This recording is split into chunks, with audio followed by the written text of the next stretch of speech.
বন্ধুরা, সর্বাণী রান্নাঘরে আবারও চলে এসেছি নতুন একটা রেসিপি নিয়ে। আর আজকে রেসিপির জন্য এখানে নিয়েছি আমি একটা ডিম আর নিয়েছি হাফ বাটি টক দই।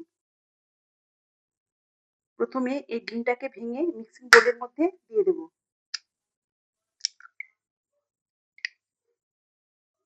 এখন এই ডিমের মধ্যে দিয়ে দেব 1 চামচ গুঁড়ো করা চিনি আর দিয়ে দিলাম স্বাদ অনুযায়ী লবণ।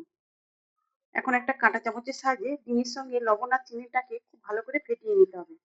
তবে এই কাজটা একটু সময় নিয়ে করতে হবে। যতক্ষণ না পর্যন্ত ডিমের সঙ্গে চিনি আর লবণটা মিশে যাচ্ছে ততক্ষণ পর্যন্ত এইভাবেই ফেটিয়ে নিতে হবে। এখানে ডিমটাকে আমি প্রায় মিনিট 3 ধরে এইভাবে ফেটিয়ে নিয়েছি। এখন এবার ডিমের মধ্যে দিয়ে দেবো টক দই।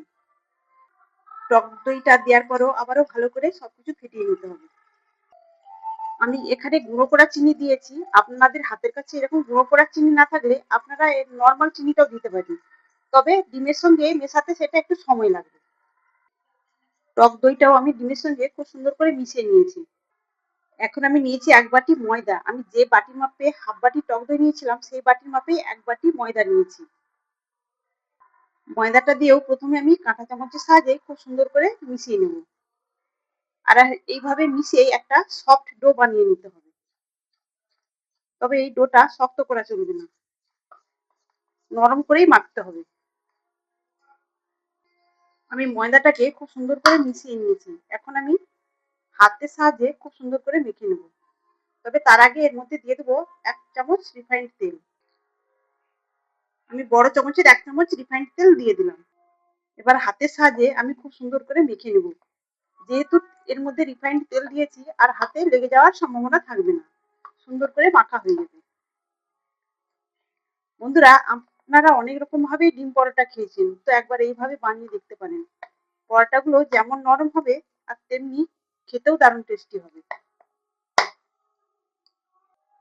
আমি ডোটা নরম করে খুব সুন্দর করে মেখে নিয়েছি। এখন এই ডোটাকে রেস্টে রেখে দেবো 10 মিনিট। আপনাদের হাতে সময় কম থাকলে আপনারা কিন্তু রেস্টে না রাখলেও হবে, এখনই বানিয়ে নিতে পারেন। আর এখানে ডোটা দেখুন ঠিক এইভাবেই মেখে নিতে হবে। 10 মিনিট পরে ঢাকা চাপাটা খুলে নিয়েছি। এখন এই ডোটা আবার আমি হাত দিয়ে ভালো করে মেখে নেব। হাতে লেগে যাবে তাহলেও কিন্তু এটাকে খুব সুন্দর করে মিশিয়ে নিতে হবে। হাতে একটু আমি রিফাইন্ড তেল নিয়ে নেব। হাতে তেল নেওয়ার ফলে এটা আর হাতের মধ্যে লেগে যাবে না, খুব সুন্দরভাবে মাখা হয়ে যাবে।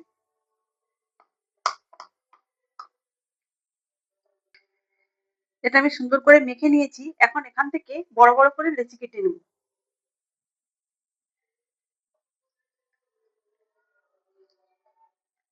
একটা লেচি কেটে নিয়েছি। এবার এখানে আমি হাতের সাহায্যে এটাকে বড় করে নেব। তবে বড় করার জন্য আটা বা ময়দা কিছুই লাগবে না, এইভাবেই এটাকে বড় করে নেওয়া হয়ে যাবে।